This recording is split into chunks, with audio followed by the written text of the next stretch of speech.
Ladies and gentlemen, let's get ready to rumble! Salut à tous et bienvenue dans le QG du Noblard. Aujourd'hui, ça nous a sorti la belle chemise, l'ensemble complet. Vous pouvez marquer, poser la question dans les commentaires pour le sizing. Il vous dira tout dans le détail, ne vous inquiétez pas. Aujourd'hui, Vincent, avec un peu plus de sérieux, React sur notre ami Canelo. Canelo Alvarez, voilà, donc, qui affrontait Edgar Berlanga, c'était ce week-end à la T-Mobile Arena de Las Vegas. Avant de parler du combat lui-même, petit mot sur la sous-carte. Alors, je ne pense pas que tu l'aies vu, forcément. Donc, retour de Stephen. Alors, il y avait le retour de Rolly Romero. On en parle parce que Rolly Romero, on sait qu'il est quand même apprécié aux États-Unis. On ne sait pas trop pourquoi, mais il l'est. Donc, il a réussi en 10 rounds, victoire. Très bien. Stephen Fulton, ça m'intéressait, qui était face à un certain Carlos Castro.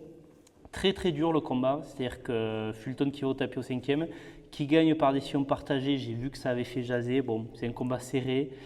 Fulton où on a revu un petit peu le défaut qu'il y avait avant, c'est-à-dire que c'est un boxeur américain un petit peu très technique, pur styliste américain, mais qui aime bien aller à la castagne quand ça part, et c'est pas un puncher hélas, donc ça lui fait souvent défaut.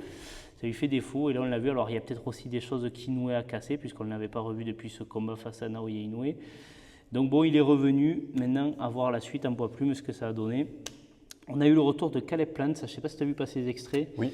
Très très beau combat. Peut-être le meilleur combat de la soirée, face à un certain Macumbi. Alors Caleb Plant qui s'est fait une petite frère, entre guillemets, lui aussi au 4e, il se retrouve au tapis. Alors c'est un knockdown qui est légitime, mais c'est-à-dire qu'en fait le gars il envoie 2 gros coups dans le bras, il part en déséquilibre, il tombe. Donc techniquement c'est le coup qui le déséquilibre, donc c'est un knockdown, mais bon, on voit qu'il n'est pas touché.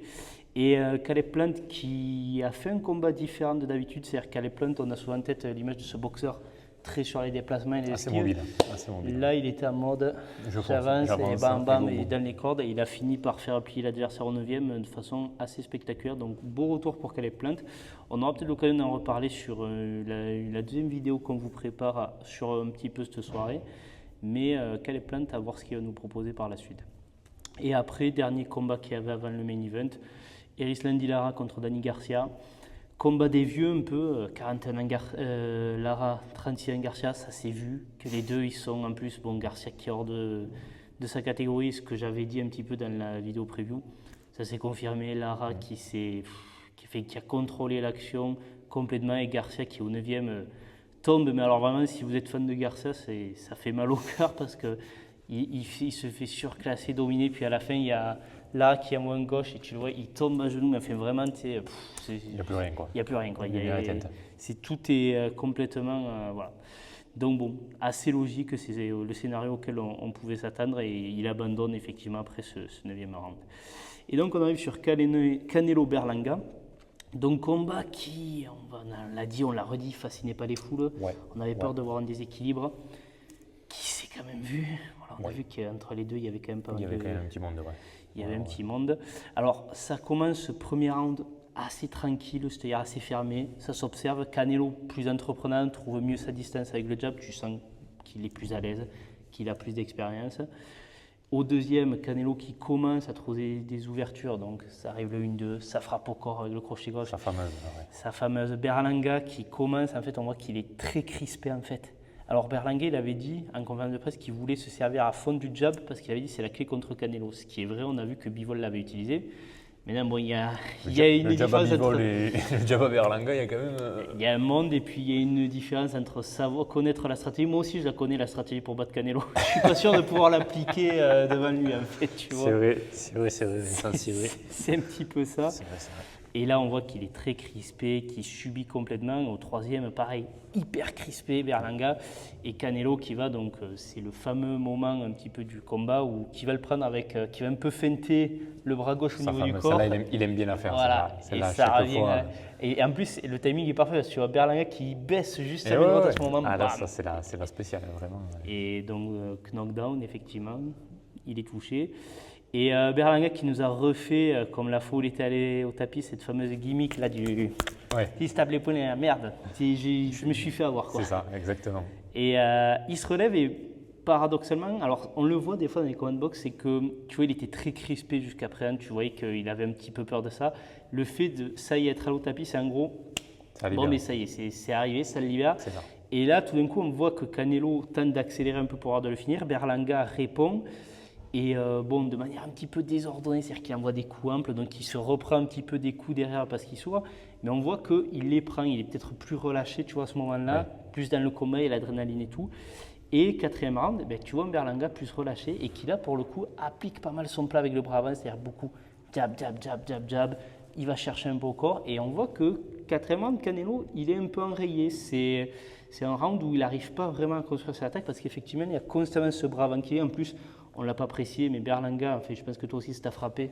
Ouais. La carrure. Il y avait un beau bébé. Berlanga, beau il y avait bébé. un beau bébé, ouais. Et ça a été dévoilé qu'apparemment, il se serait réhydraté à 193 livres, ce qui veut dire qu'il était à peu près à 87,5 kg pour une catégorie dont la limite est à 76,5 kg. T'imagines, tu as 10 kilos d'écart là. Donc c'est incroyable. ça, il a bien repris. Alors bon, Canelo aussi reprend pas mal en poids, mais là, il y avait carrément, on voyait, c'était visuel, un avantage physique pour Berlanga.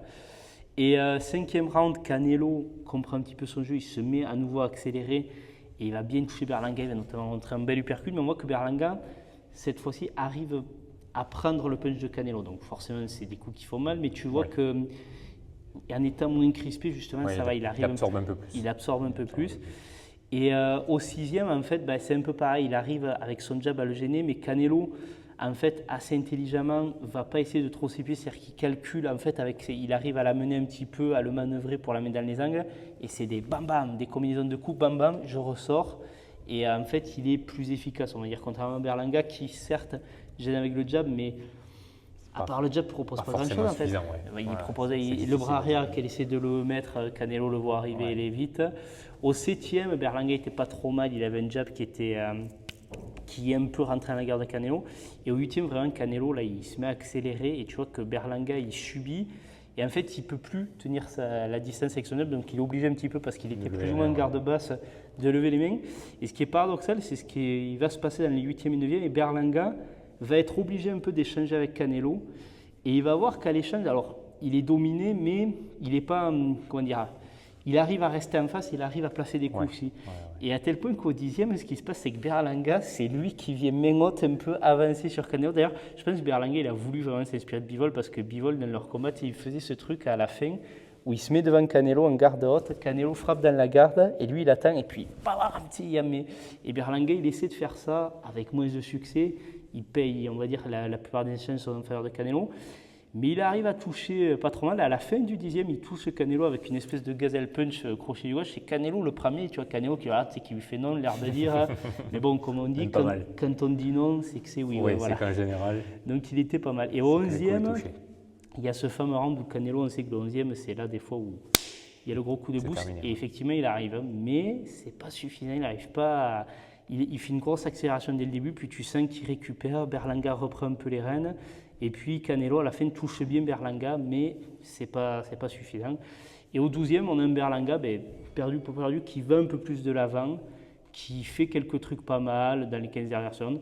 Mais voilà, on a un combat qui, au final, va au point, alors que beaucoup pensaient que ça serait pas haut. Même moi, je pensais que Canelo arriverait. C'est ce qu'on avait pronostiqué, en tout cas. C'est ce qu'on avait pronostiqué. On avait pronostiqué avant le 10. C'était ça l'idée. Et bon, je pense que alors, la différence physique ne l'a pas aidé. Mais bon, je pense aussi que Canelo, en fait, je crois qu'en fait, c'est pas tant qu'il a perdu en puissance, puisque la puissance, c'est ce qu'on dit souvent, ce qui reste chez un boxeur, mais je pense qu'il n'a plus cette capacité à accélérer autant qu'avant, à passer vraiment une seconde de vitesse. De rythme, à gérer le rythme et à vraiment séquencer son combat pour dire là, c'est maintenant. Voilà, et là, on a vu qu'il n'a plus trop ça. Donc, combat qui est au point, victoire logique de Canelo qui a été dominant. Un combat qui était un petit peu aussi, des fois, il y avait, comme disaient les Américains, du bad blood. Tu sais, il y a eu quelques coups un petit peu bas derrière la tête quand il s'accrochait. Tu vois, Canelo qui lui tapait dans le dos. Il y a eu un moment Berlanga où il fonce tête baissée, que Canelo le pousse, il y a mis une, il lui fait signe avec la tête. Enfin, c'était un petit peu tendax. Mais après, voilà, donc victoire logique de Canelo. Après. Mais moi, c'est ce que j'avais dit en fait un petit peu, même si je voyais KO, on avait dit, moi je ne pense pas que ça va servir tant que ça à Canelo, c'est-à-dire qu'aujourd'hui, ça confirme que oui, Canelo, il est toujours capable de boxer, de conserver style, mais on voit que c'est plus le même boxeur qu'il y a quelques ça, années. Voilà. ouais.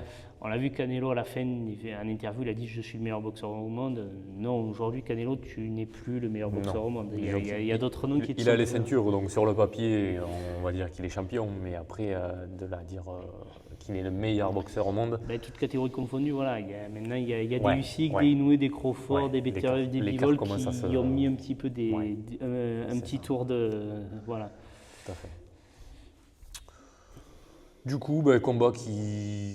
Bon, le résultat nous a pas choqué, le combat nous a pas émerveillé. Dites-nous dans les commentaires ce que vous en pensez. La suite pour Canelo, est-ce qu'on en parle? On va en parler dans une autre vidéo. Ouais, on en parlera très bientôt, donc restez à l'affût. Donc sur ce, nous, on se dit à très bientôt. Toujours pareil, on like, on commente, on partage et on se dit à bientôt. Ciao. Salut à tous. Elle est pas mal, ok.